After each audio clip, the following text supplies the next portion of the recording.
Hi everybody, welcome along to the roof of the broadcast centre here at Wimbledon. This is the Wimbledon Coffee Morning. My name is Danny Jameson. And I'm Amory Batson, and it's day one of Wimbledon! Double fault by Crawford gives the title to Perry. 6-3, 6-love, 7. The men who first set foot upon the summit of Everest have returned. Althea Gibson does it. What an achievement. 3, 2, 1. Broadcasting such vivid colours now means Wimbledon can be seen in all its glory. The cup has gone back to the champion of champions. The future of the Berlin Wall is now up in the air. You seize the Wimbledon moments. 700 miles per hour. Sampras is the new champion. I'm here as the world celebrates the millennium. A spectacular history. Roger Federer really is the bull. It's a new era for medicine. Scientists The Mars rover has landed. unbelievable.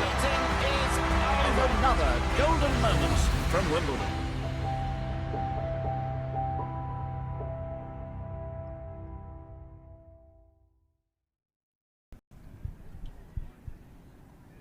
Story does indeed continue, and we're going to be here every single step of the way, every single morning from right here. Now, I think you might be a little bit excited. I am. It is day one of the Wimbledon Championships. The place is buzzing. You just feel the vibe. You just can feel the excitement. It's going to be an amazing 2 weeks. Indeed, it is. And as much as this is the beginning of the fortnight, this isn't the first day that we have been working down here, is it? Now, the grass court season has been going on for a few weeks now. That's right. You've been on the road. I have. I went up to Birmingham to spend some time with Donna Vekic, had a conversation with her, and she's really excited about Wimbledon, in particular sampling a lot of strawberries and cream, obviously while she's not playing, of course. And then we head down to the beach. We went to Eastbourne and I had a bit of a chat with Simona Halep, who is in love with the flowers here at the Championship. She loves the flowers and the colours. You can see why. Honestly, we've been here 3-4 days We now, have, and yeah. watching the gardeners and the groundspeople put the fine little touches onto these sort of flowers. If you're coming down, they're magnificent. Do make sure you find your nearest flower bed and have a good old look, because they are magnificent. Stunning. Now, while you were doing all that, I went off to Germany. I went How to was that? Stuttgart. It was awesome. It was pretty much the first tournament of the grass court season. It's a men's tournament out there in Germany. They had a great field as well. We saw Felix Auger-Aliassime. If you haven't heard of him just yet, the youngest man in the men's draw this year, young Canadian. He was looking really good, and people are tipping him for big things this week. We saw Alexander Zverev as well, the German #1, getting lots of support from his home crowd. Nick Kyrgios is, as entertaining as ever. And we also sat down with, I think, my favourite man of the tournament, which is Joe Wilfried Tsonga, very popular around here. It's easy to see why. Just a lovely, lovely fella. He was another one, by the way. Looking forward to a bit of strawberries and cream action. I did warn him as well. Maybe not before you play. Absolutely. Because, that's probably not the best thing. The nutritionists will be having a word, I think. As well as attending pre-grass court tournaments, we've had the opportunity to spend a few days here on site as well, and what a joy to behold it has been. Yeah, so people may not know that players don't just turn up on the Monday and get ready for their matches. They generally spend about a week here, come over nice and early to get used to the conditions, get used to the grass. And we were down here on Thursday. Yeah. They were all getting used to some of the outside courts down just past centre. We had a 2-minute walk around. We did. Of around about 6 courts. And in that time, we saw Novak Djokovic, Rafael Nadal, Roger Federer, Stan Wawrinka, Andy Murray hitting up with the Bryan brothers, Ashley Barty Ashley as Barty. well. Just astonishing, the number of names, all looking nice and relaxed as well, weren't they? They look so relaxed as they're walking around, and also you can see the site staff getting everything ready as well. Everyone's looking really, really relaxed. Absolutely relaxed. That won't last. So it That won't last no, when the it first won't ball's last. hit. But for some of you watching who may have never been to SW19, we asked Nick McCarville to take us on a tour around the grounds. In the final days before Wimbledon is set to begin, the All England Club is a quiet place, save for the finer details being taken care of before Monday. So while the rest of the grounds are buzzing, the two biggest show courts, #1 court and right here center court, they remain completely quiet. No practice, no tennis whatsoever until the first day of the championships.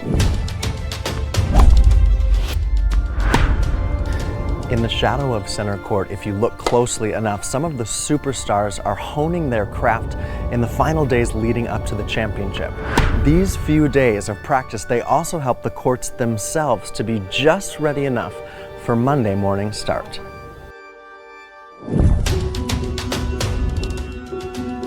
So while the grounds hum slowly to life, where the action truly happens these few days leading up to the championships, that's Orangi Park, just a few steps past the #1 court. This is where the action is from early morning to late afternoon. Some of the stars of Wimbledon, Sharapova, Serena, Nadal, Thiem, Zverev, they're all practicing, getting ready. And one thing to note, this is where they can also wear color. They can wear anything they want. These aren't championship courts.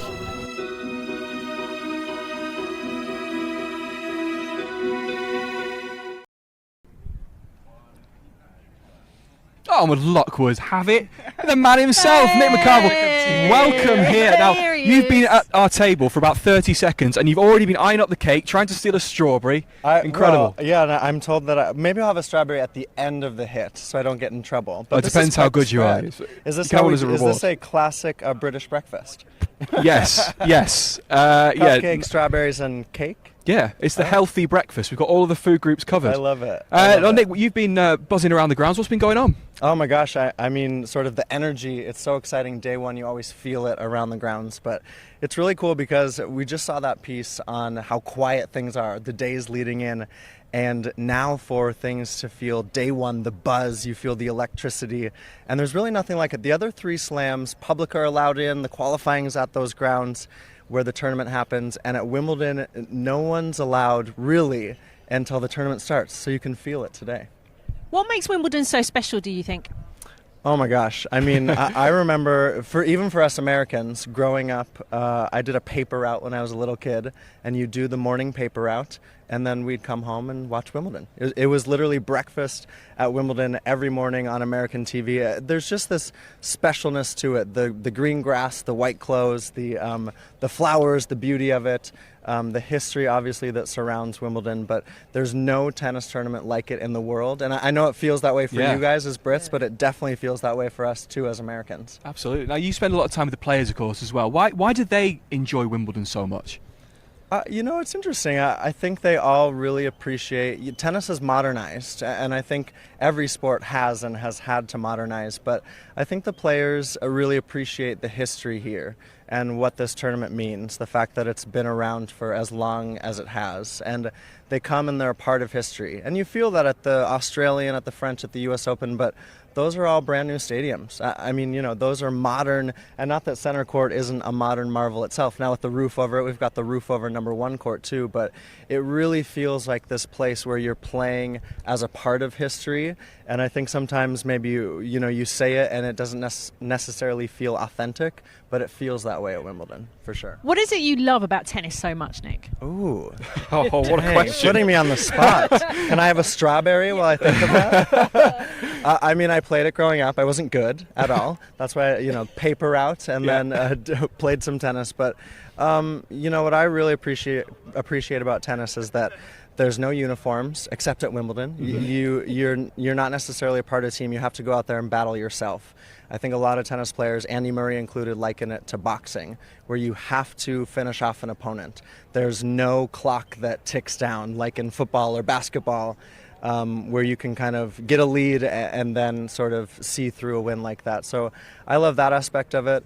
And then I just think a day like today where we've got so many matches across the grounds, there's just always such good stories. And I think that's what you guys are going to explore here every morning on this show is the people behind the tennis, which is so exciting. Absolutely. You've sold it far better than either of us could. He has, isn't he? Nothing else to say. Now, Nick, you know this place like the back of your hand. There'll be a lot of people maybe in the queue today who this is their first time down here at Wimbledon. Are there any insider tips, any hidden gems, things that they need to definitely check out while they're here?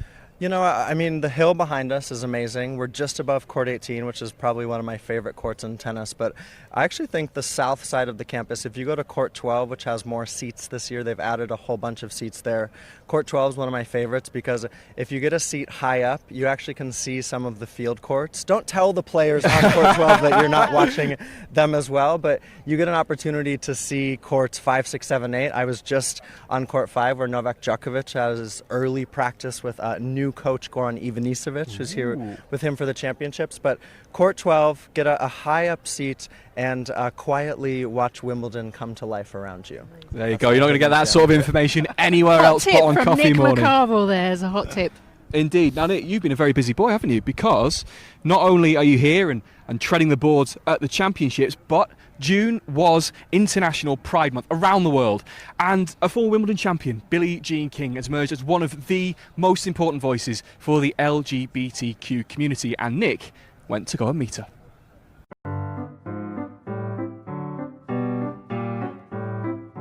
Everyone, if you please could welcome the one, the only Billie Jean King.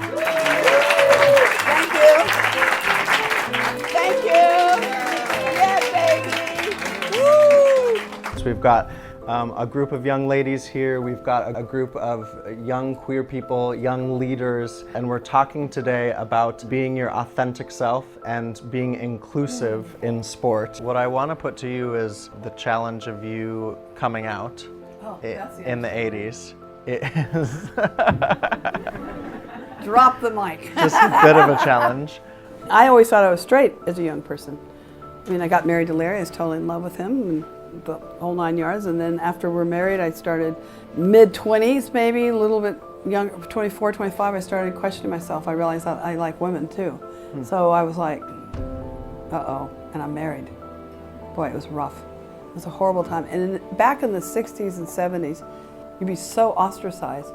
And it was so shame-based. It was so shame-based. So I was lost. So I walked in and said I had an affair with Marilyn Barnett. And you could hear a pin drop. gasp. A gasp. Everyone, all the media went like that. That's how outrageous it was in those days.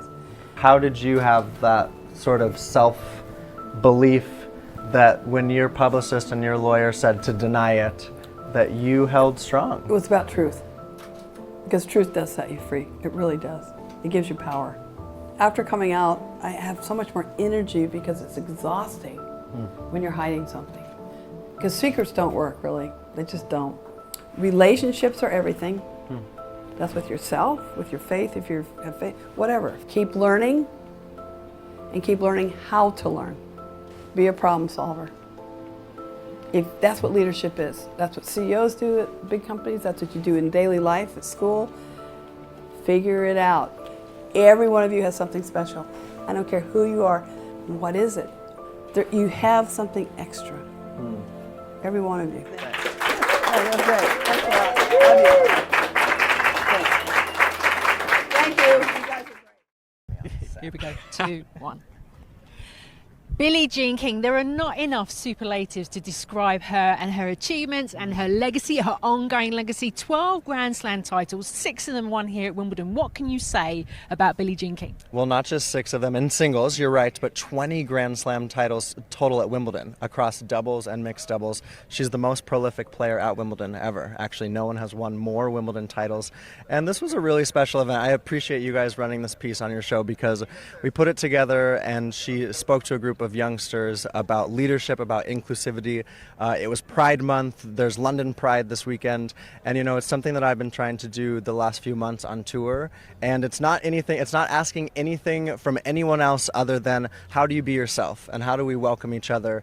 And no one better to give that message than Billie Jean, who was so energetic. She's going to turn 76 soon. I mean, I wish I had half the energy that she did. But she is prolific for the sport, for women. She's an icon, not only in sport. She received the Presidential Medal of Freedom in the United States 10 years ago. She is terrific, and it was wonderful to have her, for sure. I mean, you say that she's turning 76. She still looks sprightly, and she did throw a little offer out to Andy Murray as well in the mixed doubles. She said she can lace up her trainers. I'm all for that. I know the headlines have been Andy and maybe Serena Williams, but I'm all for an Andy and Billie Jean partnership, for sure. That would be cool. I mean, you say that she's been such an important part of Wimbledon and as well tennis in general, but since she retired, this sort of activism, how important is that side of her? Oh, I mean, you don't sort of demean what she achieved on the tennis court, Emery, as you mentioned. But Danny, for her overall, what she's done for women, Title IX, you look at the fight that the U.S. Women's soccer team is taking on England soon. I wasn't going to mention it. No, but I mean, they're fighting for equal pay. She's led that. She has the Billie Jean King Leadership Initiative, the Women's Sports Foundation. What she's done is iconic for women, for sports, for women in sports as well. And she's passing that on to the next generation. They're seeing that and understanding how they give that to themselves. And famously, she was part of that breakaway group that led to the WTA as we know it today. She also took on Bobby Riggs as well in the back. I watched the film the other day. Really enjoyed it. I mean, there are so many things that you can describe about Billie Jean King and what she's achieved, but what is the one thing that's the most important to her, would you say? You know what? Actually, it is the way that she's so magnetic. I mean, she walks into a room, she plays a tennis match. What she did in '73, Battle of the Sexes, was really, really important for women's tennis because a lot of people don't know this, and you can actually listen to the Join the Story podcast, which Wimbledon has put out this last week. It's all about the story of different moments in Wimbledon history, and Billie Jean is one of them. And Margaret Court had lost badly to Bobby Riggs earlier that year, and Billie Jean needed to beat Bobby Riggs, and that actually is why the original nine was able to then kick off the WTA tour soon thereafter. But to answer your question, I just feel like whatever she does, she puts 100% of herself into, and that is something that still you look at today. People are pulled in so many directions. It's amazing that Venus and Serena and all these tennis stars do so many things off the court, but Billie Jean chose to put everything of herself into what she was doing, and she also knew that she had to be really dang good at tennis, and she did all of that very well. Absolutely. Inspiration, as you say. Awesome lady. I'm sure we'll bump into her at some point during the fortnight. Now, there's been a bit of commotion over to our left because it's just hit 10:30, which means the gates have opened. Fans are flooding in. Now, there's so much tennis for them to watch. We don't want you to miss anything. So, just in case, here are 5 things you need to know about day one.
Let's talk about the women's singles draw because I think I'm so excited about it because there's some fantastic first round matchup. Let's focus obviously on today. One, Venus Williams versus Corey Gauff, who's 15 years of age. What can you tell us about Corey? Well, I mean, she's incredible. She's the youngest woman to qualify for Wimbledon in the Open era. She came through 3 great wins. She was actually a wild card into qualifying, ranked 301st in the world. And Coco Gauff, as we call her, she was a finalist at the U.S. Open Junior event a couple years ago against Amanda Anisimova. A lot of people in the U.S. were talking about her then. She wins the French Open Juniors last year. She's been partially coached by Patrick Mouratoglou, who of course is Serena Williams' coach. And she is someone, it's interesting, Anne-Marie, when she played that junior final a couple years ago, I wasn't quite sure what her tennis future might hold. There was a lot of media attention around her. She's grown into her body, she's mature, she's relaxed, she's a really chill, put together 15-year-old. She's taller than me. I saw her. Yeah, totally. But I saw her the other day. she's growing into the stature of kind of player that Venus Williams is. And today, I mean, the fact that they're facing off today, you've got the youngest player in the draw against the oldest player in the draw. It's going to be fantastic. It's the last match on number 1 court. For us Americans, I know that ESPN will be covering it to wall, but Corey Gauff has the right head on her shoulders. Her dad's her coach, her mom's around, and Mom said, I was reading an article from the New York Times about her this morning, and Mom saying, my job is to be mom to a 15-year-old, and that is really what they've done, and she's also a really good tennis player. Which does help. Yeah. I was reading somewhere, I felt so old. Her first Wimbledon memory, 2011.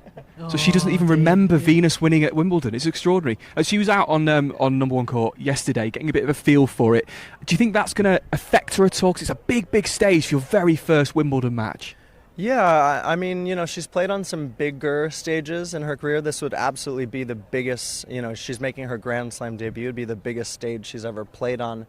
But yeah, Venus had reached 4 Wimbledon finals before Corey Gauff was born, which is insane. But you know, I think that players today, in a sense, they're so mentally trained well, and that's actually what they've done a lot at the Mouratoglou Academy, is trained her to make sure that she is as ready mentally that she can be for a occasion like this. There'll be some butterflies, but she just has to go out there and feel like, I think the pressure today is actually on Venus Williams. I really do. And so I think that her team will tell her that, and then she just goes and you play the ball. You don't play the opponent, you don't play the stage. It's going to be hard to ignore the number one court. I think it'll be packed, but it's so exciting. I think we're really seeing the next generation of women's tennis.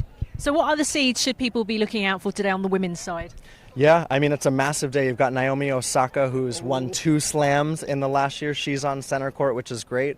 I think Simona Halep could surprise some people. She played pretty well in Eastbourne. Simona was telling us in Eastbourne, you were there too, she loves the flowers here at Wimbledon. She was really relaxed ahead of the championships. You've got Karolina Pliskova, who just won at Eastbourne. You also have Caroline Wozniacki, who just got married a couple weeks ago, and I think that maybe has relaxed her coming in. She played some good tennis in Eastbourne herself, played 3 matches there. I think the match that I'm really excited about today would be Alice Cornet against Victoria Azarenka. That's a pretty geeky WTA pick overall, but Cornet, it's never easy to get anything past her. She beat Serena here a few years ago in the 3rd round, and Azarenka still trying to work her way back up to the top. She's not a seeded player. That's 2 unseeded players on my favorite court, guys, court 12. Can I just say, I'm going to go against you on that one and say the one I'm most looking forward to is Putintseva versus Osaka, because Putintseva has knocked Osaka twice out of tournaments at Hobart and, of course, up in Birmingham as well. So it's going to be interesting to see how that's going to play out. Anne-Marie is turning into a tennis expert, you guys. No, Putintseva, actually, I was at a dinner last night for the WTA, and a few people were saying that Putintseva especially gets up for the big matches. If you're a British tennis fan, you know that she had a big win in Fed Cup here against Katie Bolter just a few weeks ago. She loves the big stage, center court. There's no bigger stage in tennis.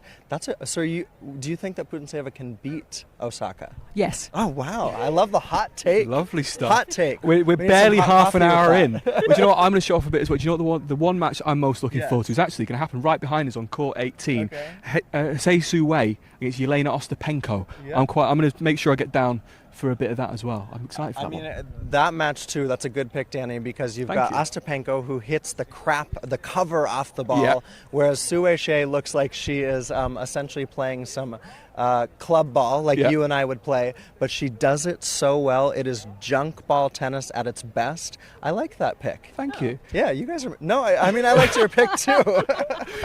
We've got Nick on board on day one. That's great. Now, as we mentioned at the top there, the one match in the ladies' draw that probably drew the biggest gasp in the room when it was pulled out of the hat was Venus Williams against Corey Gauff, and we went to meet the 15-year-old ahead of her Wimbledon debut.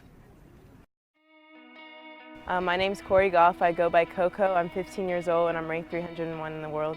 Like, I kind of dreamt of this moment. I obviously didn't think it would come so soon, but it's definitely a memory that I'll cherish forever.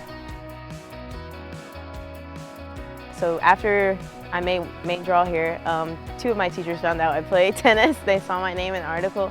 I have 3 other teachers that don't know I play tennis, and I'm not really the type of person to talk about myself, so I still think they don't know, but both my science teacher actually sent me the article, and he had no idea that I played tennis. I'm playing one of my idols. I've been like dreaming to share the court with Venus. I remember at Miami Open, 2nd round, I lost to Kaskina, but if I would have won that match, I would have played Venus, and so I guess finally it was meant to be. I have nothing to lose playing against one of the greatest players of all time. And I'm just super honored that I get to share the court with her. Not many people get to play Wimbledon at 15, so I'm just happy that I'm one of them, and we'll see where this goes.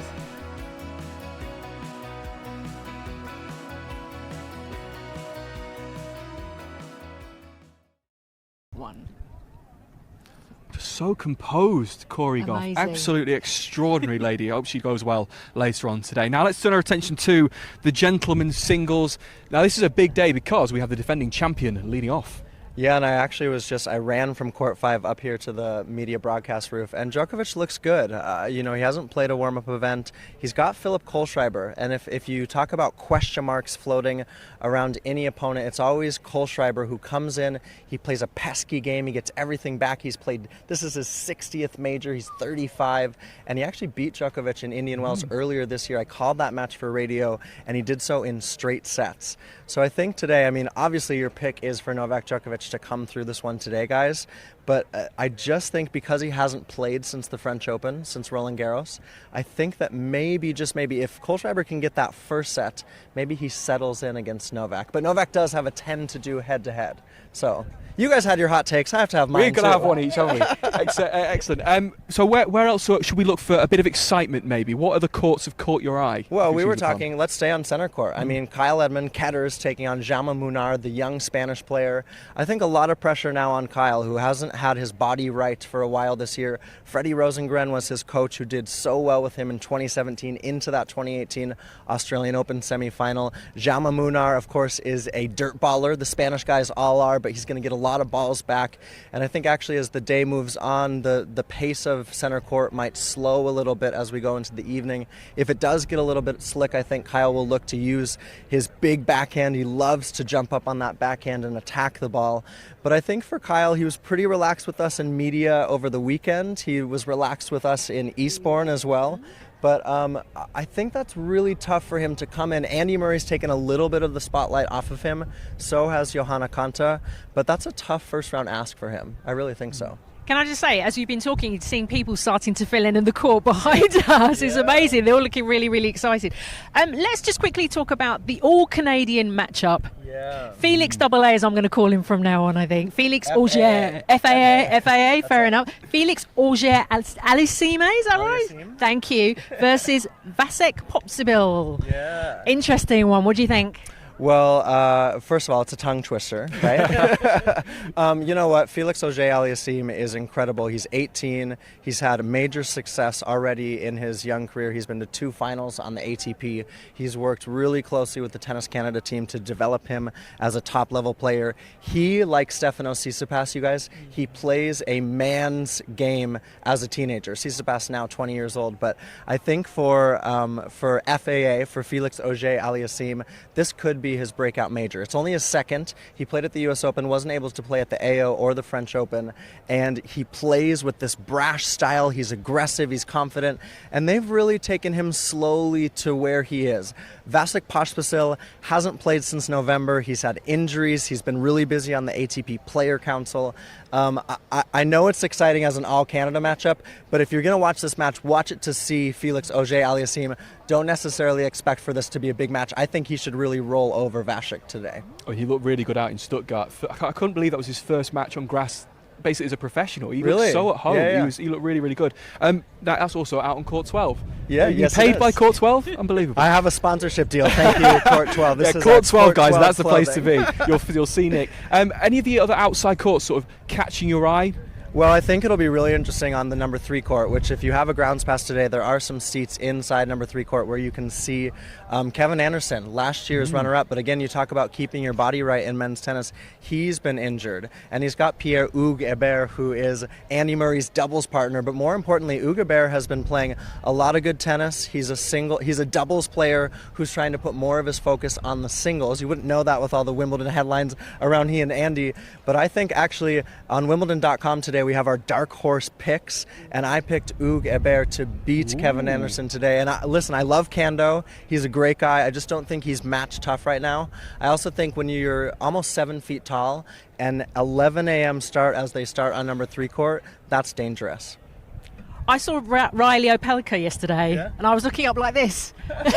It takes a lot for me to feel small, but I saw him and John Isner within about 5 minutes of each other, and yeah, I felt very, very small. Well, Novak Djokovic was warming up, as I said. He was hitting with Karen Khachanov, and he posted a picture the other day on social media of him trying to stand up and be his height. You also had, I think it was Isner, Thiem, and Diego Schwartzman, who are essentially, they were creating this line of tennis heights because, yeah, I mean, tennis has gotten bigger, right? You look at the guys like Federer, Nadal, Djokovic, they're all around 6 foot, 6'1", but you've got your Opelka, you've got Isner, you've got Dr. Ivo Karlovic, who's over 40 years old. He plays a huge game of tennis. Tsitsipas is big. Sasha Zverev, who plays today, he's on the #1 court. I also just think, I know that there's a lot of fans of Stan Wawrinka out there. He's in action today. Khachanov, as I mentioned, he's on court 18 behind us. So there's just so much good tennis. There's actually a plethora of, it's a delicious day of tennis. I'm sorry. He's got his I'm strawberry. sorry for this, but on I had that to, note, right? Nick, thank you so much for being up here. Thank you, see you Nick. tomorrow. Thank you very much for your picks. Now, as you chow down in your strawberry, listen, one of the most famous bits of Wimbledon, of course, is the queue. And me and Anne-Marie went down to meet some of the characters yesterday. When you think of camping this time of year, you might think of Glastonbury, but we have a tent village all of our own. You know, some of these people have been here for 3 nights. Tell you what, let's go and meet some of them. Good idea. Okay, who have we got here? Jennifer, Abby, Right, Jennifer and Abby. How long have you been here? since about 7:30 last night, Saturday night. That's a long time. So who are you here to see? Who do you want to get in to see? Anyone and everyone, as long as we get centre court and get some good seats, we'll be happy. What makes it so special to camp here overnight? Just the atmosphere. It is great. It is great. And I see Ruth twice a year. And we never camp any other time of the year. The only time we ever camp is for Wimbledon. So what's the plan for this evening then? Oh, well, we're just going to enjoy dinner. We think now we can get a takeaway and have it delivered up here to the gate, which is a fantastic new experience. And these people had a takeaway for lunch, so we're going to get their advice. And we've already been up to Southfields and had lunch with pizza, and it was wonderful. And sure, the weather and the heat, it's so fantastic. We're just having such a lovely time. And we brought our own gin and tonic and Prosecco, so we're fine. It's the first time that you've camped here, Wendy? No, we've camped here for the last, how many years? 4 or 5 years, yeah. What makes you come back for the last few years or so? The tennis, of course. The atmosphere, the people we meet, and they all help us. Who are we excited to see then? The Swiss Maestro as always. There's controversy brewing because there's someone else is on your list. Rafa, the one and only. So is that going to cause any eruptions in the group then? If we've got one for Federer, one for Nadal? Well, time will tell. So who are you looking forward to seeing tomorrow? Yeah, Lloyd Harris, We're looking forward. We came all the way just to see him against that. Who's he playing? Federer, yeah. Yeah, and Kevin Anderson, obviously. So, yeah, 2 big names, yeah. I'm all in on Coco. I want to see her match against Venus tomorrow, court 1. I'm looking forward to seeing Kyle Edmund on centre court. So he's one player that I've not seen before. So, yeah, a British guy, of course, and yeah, that'll be a good game. So tell me, what is it like being in the queue? Oh, it's the best experience. I think Wimbledon without the queue isn't Wimbledon.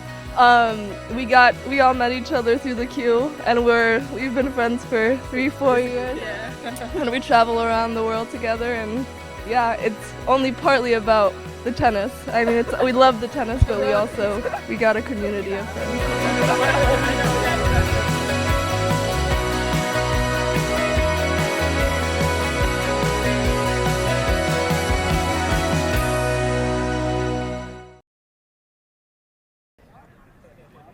Awesome experience out there in the queue. It's incredible. As I was saying, like some people have been camping for 3 days just to get the tickets for centre and see some of the guys that are out there. That's hardcore dedication, that is. But weren't they all absolutely lovely? I was invited in for a Chinese takeaway and some Prosecco at one point.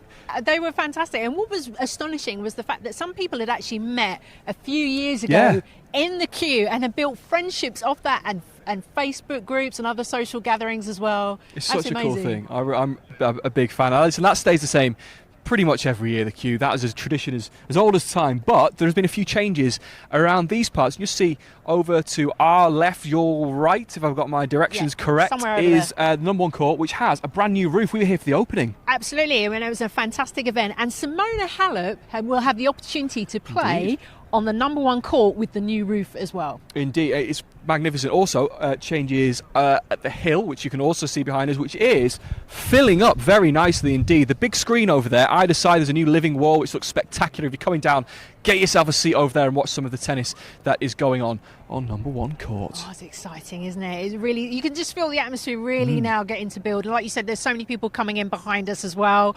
The crowd's coming in. You can see on the Henman Hill is starting to build up. There's so many people here. Yeah, we're only about 10 minutes away from the very first balls being hit on some of the courts, 11 a.m. It all kicks off. Court 18, by the way, behind us is almost full already. So they've been listening to my tip, haven't they? So let's go back to Simona Halep. We just mentioned her. We know she loves her flowers. We know she loves playing here. We had a little bit of a chat with her down at Eastbourne, and she talks about her love for Wimbledon. So what is it about Eastbourne that you like so much? I love the atmosphere, I love the people, they are very relaxed and they are really enjoying the time spending here next to the courts with us. Also the courts, you have many courts to practice, and also the tournament, like it's a nice tournament and it's a good tournament. I had a look at your social media and I see you've posted a picture of Wimbledon. How are you feeling about the third Grand Slam of the year? Well, I feel excited because it's a grass court and it's very special, but I cannot say what I expect because I never known grass, so I just want to go there and to play day by day as good as possible and to try to win some matches. You seem more happy within yourself, a smiling Simona. What's changed over the last few months? Well, I'm really happy. I'm enjoying the life. I have a good life, actually. After I won Roland Garros, I relaxed pretty much, and I feel that every moment it's beautiful and I have to enjoy it. And in terms of Wimbledon itself, the British experience, I'm sure you've done the whole strawberries and cream. I had already some strawberries. You had already. Is that your favourite thing about Wimbledon, the food side of things, or the atmosphere? Atmosphere is great, and also the club, the flowers are unbelievable. I love flowers, and also I had the chance to see the new locker room. It's unbelievable. We had bath inside, and I had a bath actually after the practice. It's pretty amazing, and I love to be in Wimbledon. Simona, I hear you were dancing the Macarena. Tell us all about that. Well, it was in Wimbledon, in the gym. I'm not very talented of a dancer, but I'm trying my best, and actually I was better than my coach at that moment. And it made me happy. Does that inspire you to do a bit more dancing, maybe? I love to dance, but I'm not great, so maybe after tennis I will have some lessons. We've seen different winners on the tour, and we've seen different winners of Grand Slams. Does that make it more exciting for the women's game? I think it's great for the sport because you don't get used to one player. Every week it's a different player that is winning a tournament. I think it's better for the kids as well. They can believe more that there is a chance for them also. So if you work, you are able to do anything. Simona Halep, best of luck at Wimbledon. Thank you. Thank you. We saw some of Simona's social media there, and we have a man who knows social media very well indeed. From the Wimbledon channel, Adam Hunt is going to be taking us through a few bits and pieces. If you want to get in touch, by the way, use the hashtag Wimbledon, hashtag join the story as well. Now, I'm going to start with one that I spotted, which is absolutely awesome. A couple asked for their first Wimbledon memory. They offered forth opening day 2011. They queued. He was going to ask his girlfriend to marry him. However, it rained. And it didn't just rain. No. It rained a lot. It rained a lot. They queued from 7 a.m.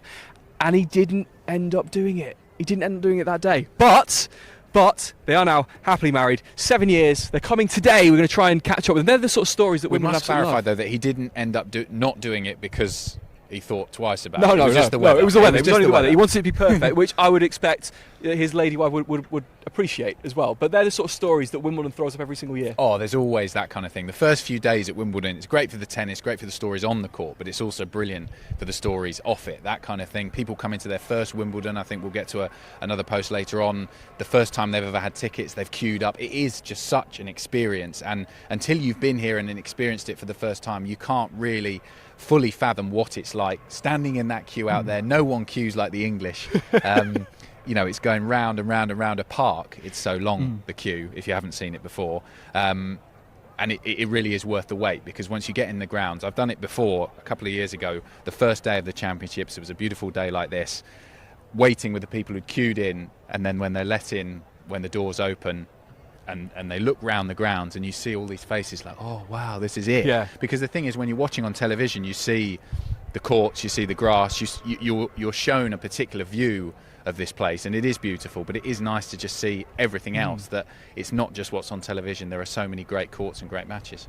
And there's also some characters, shall we say, that are becoming synonymous with Wimbledon itself. Rufus the Hawk, who has his own social media account, which I think is absolutely fantastic, and has put out a tweet saying, "Rufus the Hawk is ready, are you?" What's your thoughts around that? Well, Rufus sometimes isn't ready. I think it was a couple of years ago. Yes. He went AWOL. Yeah. It was quite a famous story at the time. A lot of the papers picked it up that he's a wild animal, wild bird. He can do what he wants, and he did what he wanted, and he just flew off. And eventually he did come back.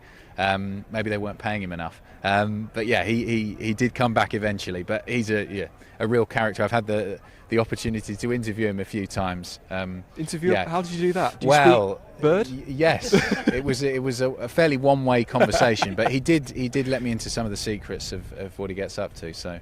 He's a fearsome character. We'll see you catching pigeons later on then, maybe. He's worth a follow on social media if you don't already. There's some good shots on there. Absolutely. Now, one of my favourite things about Wimbledon is the fact you have so many champions come together. I don't know if you saw, there's a photo that went round asking for a table for 38 Grand Slam titles, please. The Labour Cup Europe team, they went for dinner in London. It was extraordinary. You had Fognini, Nadal, Thiem, Federer and Zverev. The 38 Grand Slam titles there, doing quite a lot of work. 3 of them haven't actually contributed to any of them, but there's probably a lot of restaurants that if you did need 38 places, they wouldn't let you in. No.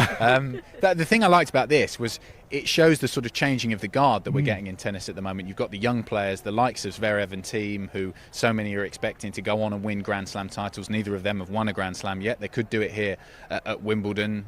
Obviously, Thiem has got very close, getting to the final of the French Open a couple of times. They're the new guard.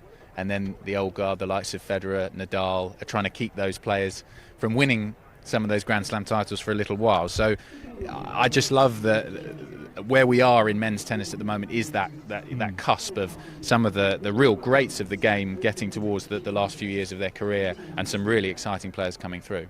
Indeed. Now, one person we do have to say hello to, though, is Helen Adler. She's from Florida in the United States of America. She was lucky enough to score tickets in the overseas ballot. She's going to be here on finals day. I mean, if you're going to be lucky and get it in the ballot, finals day is what you want. That's extraordinary. I remember when I was a kid playing tennis, and we used to do the ballot every single year, the English domestic ballot. And I remember getting the tickets through when you did get them. You know, some years you do, some years you don't. But when you do get them, you feel like you have won the lottery. And to get tickets to come for the first time and to get to see the final, pretty lucky. Doesn't get better than that, does it? She should enter the lottery, whatever else she can enter today. Lottery, you name it. Raffles. She should be going to all the raffles, because it's a good day for her. Indeed. Can't wait to see Helen up here. Well, I mean, we're almost out of time. Adam, you've got to run off. Where can we find you? You're on the Wimbledon channel today. So Wimbledon channel, looking forward to that. We're starting very, very soon. We're all over the place. We cover the whole ground. So my first position is not far away from here. I can hop, skip and a jump just across court 18 and by the famous memorial fountain. So I'll be over there. That's near what's called the resale queue. So later on in the day, people who've had to leave for whatever reason, they can sell their tickets back. They're resold for charity. It's a great cause, and people queue up to get a chance to go onto centre court. And when there's a good order of players there is here, Carl Edmund, the last match of the day on centre, that queue is going to be going. It won't be quite as long as the queue outside. It won't be far. It'll be pretty long. It'll be pretty long. So Adam, thank you so much for your time. That's all we've got time for today. Yeah, we've got time for. We've got to say goodbye. Indeed. We'll be buzzing around the grounds. If you are here today, do come and say hello. But until then, we'll be here every single day, same time, and we'll see you tomorrow.